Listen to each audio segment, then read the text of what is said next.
Dread horror. Uncover the darkest mysteries that remain unsolved. If you dare, hit like, subscribe, and turn on notifications so you never miss a terrifying story. In March 2020, when the world seemed to collapse into itself, Emily, a 28-year-old nurse, found herself uprooted.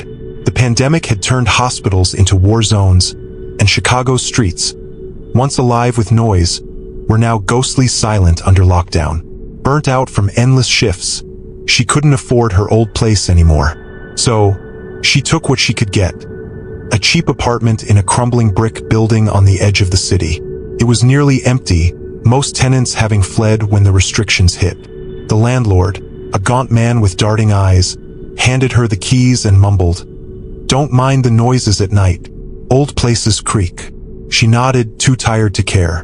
Her first night was a blur of exhaustion. She dragged her mattress into the small bedroom, its single window overlooking a rusted fire escape and a sea of dark rooftops. Around 2 a.m., she jolted awake. A faint tapping echoed through the room, sharp, rhythmic, like someone rapping on glass. She lay still, heart thudding, convincing herself it was nothing. She lived on the 4th floor. No trees reached that high, no birds would peck at this hour. Just the wind, she thought, or maybe a loose shutter. She rolled over and forced her eyes shut. The next night, it happened again. The tapping was louder, more deliberate. Tap, tap, tap, like fingernails dragging across the window pane. Emily's skin prickled. She wasn't imagining it. She sat up, the room bathed in the sickly glow of a streetlight filtering through the thin curtain. Her breath hitched as she debated looking. "It's nothing," she whispered to herself, a mantra to steady her nerves. But curiosity or dread won. She crept to the window, fingers trembling as she gripped the curtain's edge. She yanked it back. There, pressed against the glass, was a face. Pale as bone, eyeless. Its mouth hung open in a slack, silent scream. No body attached, no hands to explain how it hovered there. Just a head, floating in the void beyond her window. Emily shrieked, stumbling backward, her hips slamming into the nightstand. The lamp crashed to the floor, plunging the room into darkness.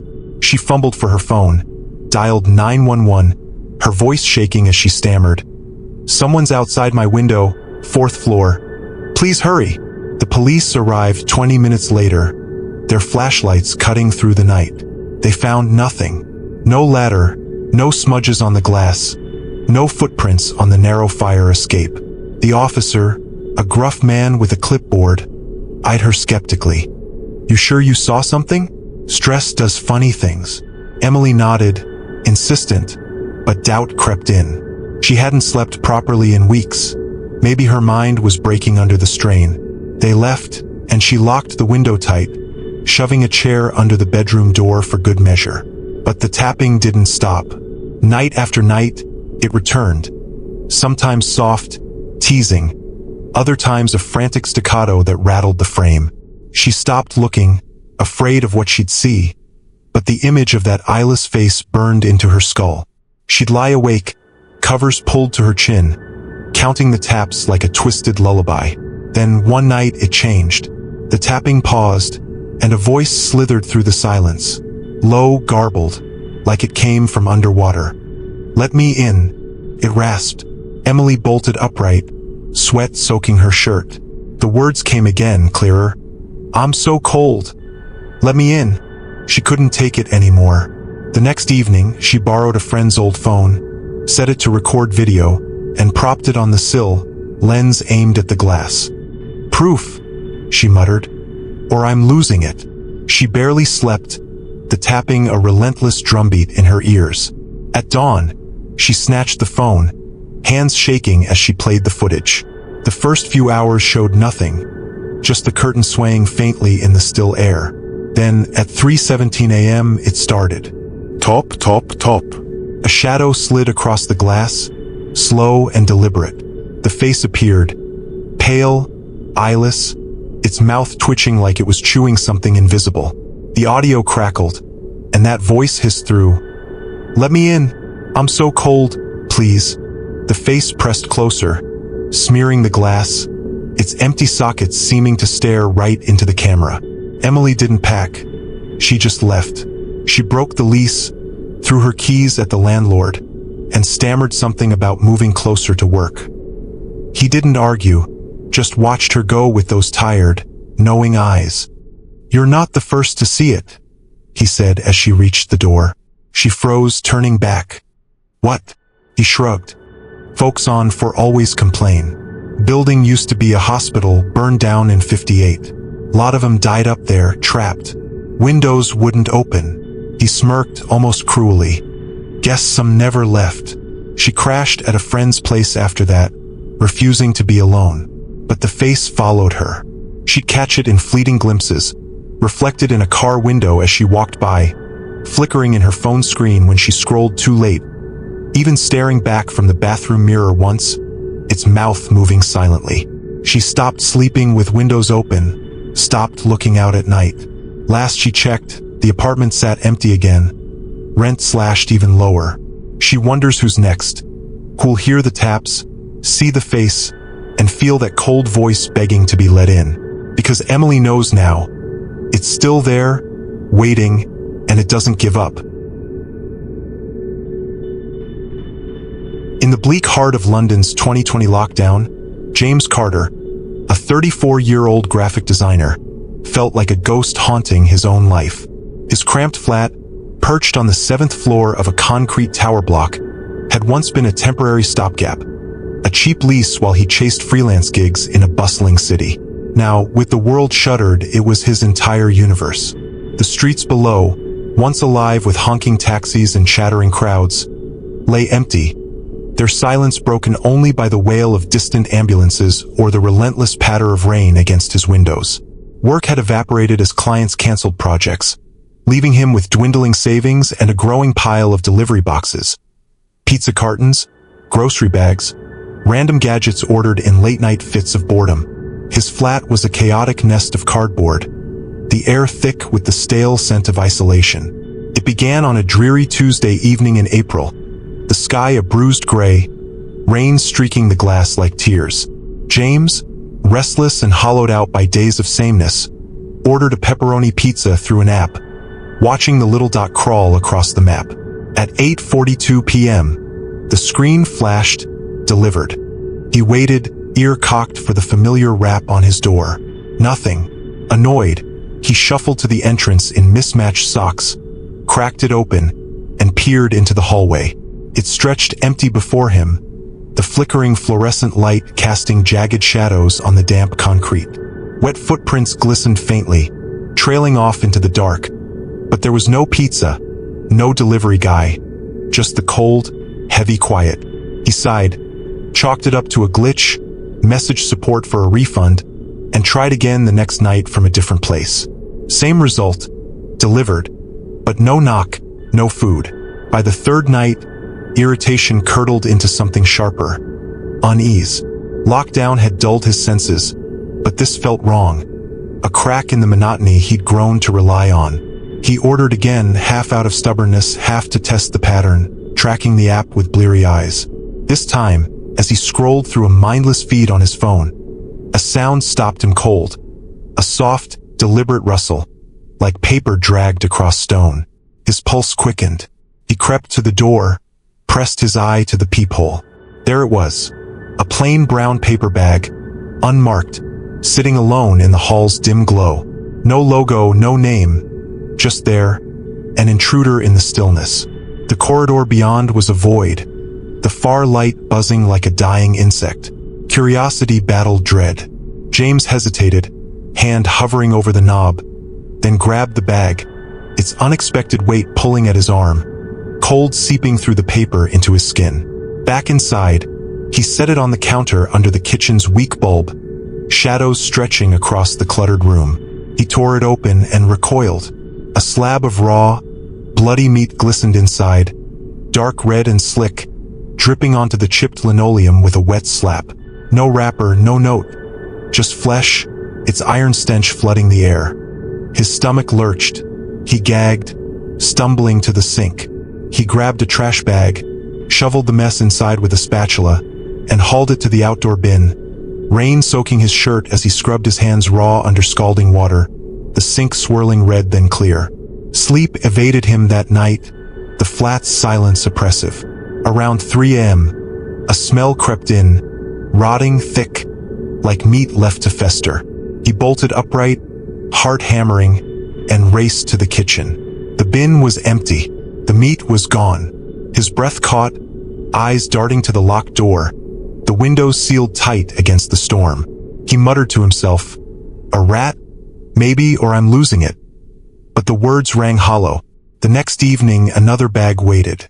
No order placed, no notification, just there, heavier, colder. He stood over it, dread coiling tight, then ripped it open. Bones spilled out, small, brittle, some curved like ribs, others too tiny, too delicate, like a child's fingers or a bird's wing. They clattered across the floor, and he staggered back, nausea rising. He called the police, voice trembling as he explained. 2 officers arrived, their flashlights slicing through the hall's gloom. They poked at the bag, now empty of bones he'd swept up, and scribbled notes with bored expressions. "No prints, no cameras in this dump," one said. "Probably kids messing with you. Get a camera." They left, their footsteps fading into the night. James dug out a cheap security cam from a box of old gear, its red light blinking as he aimed it at the door. He barely slept, the flat's walls seeming to pulse with every creak. At dawn, he checked the footage, hands shaking. At 3 a.m., the hallway light flickered. A figure appeared, tall, hunched, in a stained delivery uniform, cap pulled low. Its face was a blur, like a photo smeared with oil, but its eyes glowed faintly, 2 pinpricks piercing the dark. It didn't knock. It set down a bag and retreated backward, never turning, just watching as it melted into shadow. Terror sank claws into him. The next night, it came closer, caught on camera pressing its blurred face to the lens, those glowing eyes filling the frame, a thin voice rasping through the audio. "Tip me, tip me." The bag leaked something dark, pooling under his door. James stopped ordering, deleted the apps, but the bags kept coming. Meat, bones, once a tangle of matted hair and jagged teeth, wet and gleaming. Each night, the figure grew bolder, its whispers louder. "Tip me," its stench seeping through the cracks. He called his friend Tom, voice cracking, begging to crash at his place. Tom laughed it off. "You're stir-crazy, mate," but agreed.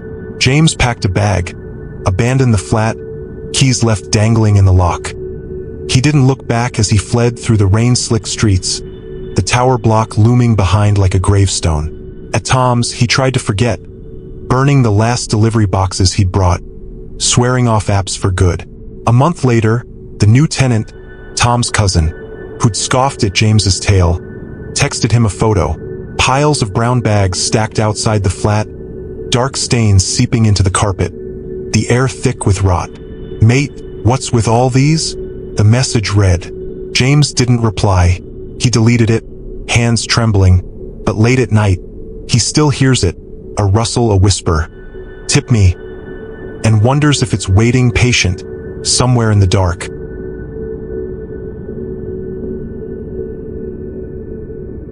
In April 2020, as the pandemic tightened its grip, Sarah Nguyen, a 19-year-old college freshman, found herself stranded in her dorm at Westlake University, a small campus in rural Texas. The world beyond her window had unraveled, streets emptied, businesses shuttered, and the campus, once a hive of chatter and late-night cramming, turned into a ghost town. Most students had packed up and fled when lockdown orders dropped, but Sarah couldn't.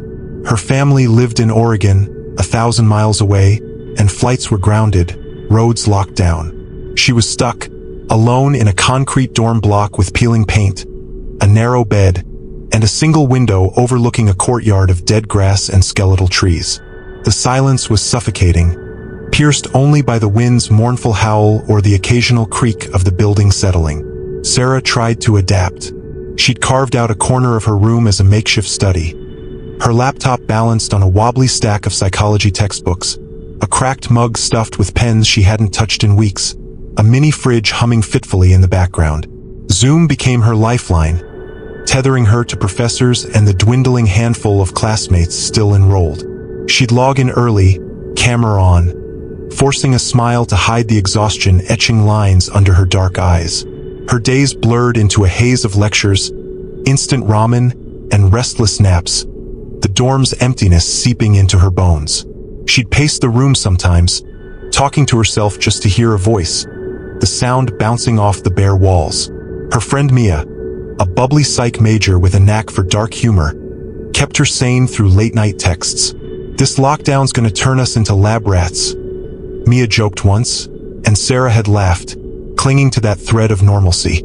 By mid-April, their professor, Dr. Ellis, a graying man with a stern voice and a habit of muting himself mid-sentence, scheduled a review session for an upcoming exam.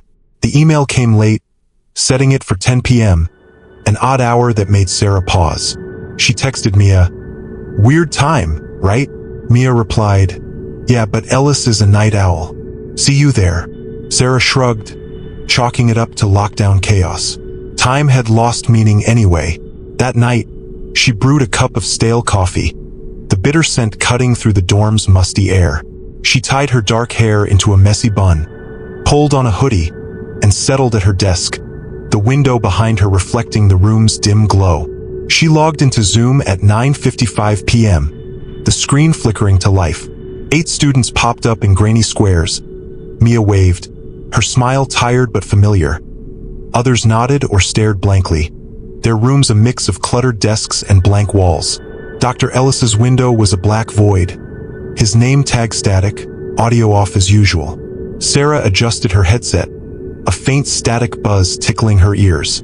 The session began. Dr. Ellis shared slides on Freud's theories, his silence forcing them to guess when he'd unmute. Sarah scribbled notes, fighting the weight of her eyelids, the dorm's stillness wrapping around her like a shroud. Then it shifted.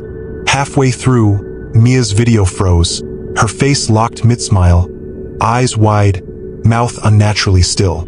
Sarah frowned, typed, "Mia, you good?" in the chat. No response. One by one, the others dropped. Connection issues. They messaged, their squares winking out. Soon, it was just Sarah and Dr. Ellis's blank screen. The chat fell silent, but his name tag kept blinking, like he was typing endlessly. She cleared her throat, voice shaky.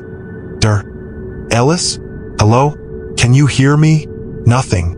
The static in her headset swelled, a low crackle that crawled under her skin. Then, a message appeared, not from Dr. Ellis, but from Mia's frozen account. "Look behind you." Sarah let out a nervous laugh, a reflex against the chill creeping up her spine. "Nice one, Mia," she muttered, glancing over her shoulder. The room stared back.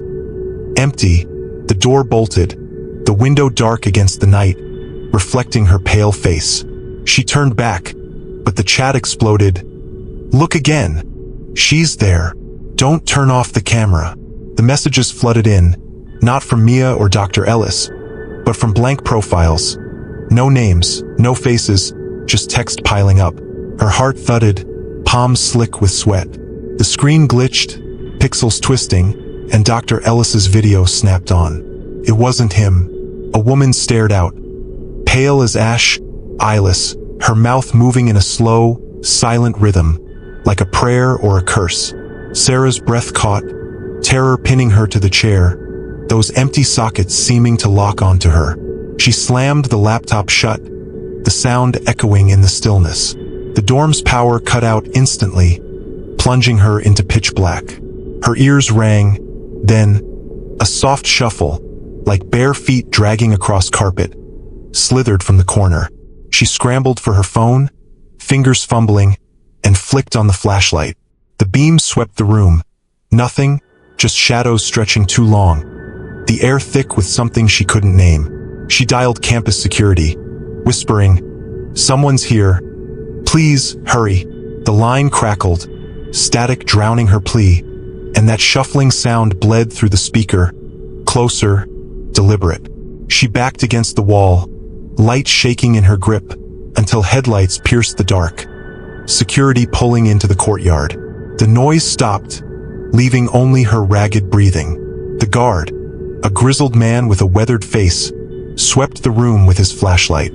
"No one here, kid," he said, eyeing her like she'd cracked. "Power surge, probably. Old wiring." Sarah nodded, too rattled to argue, but sleep evaded her. At dawn, she checked her email. Dr. Ellis had canceled the session at 8 p.m., citing a bad connection. She texted Mia, who confirmed, "Never got a link. You okay?" Sarah's stomach dropped. Her laptop wouldn't boot. Dead, screen black.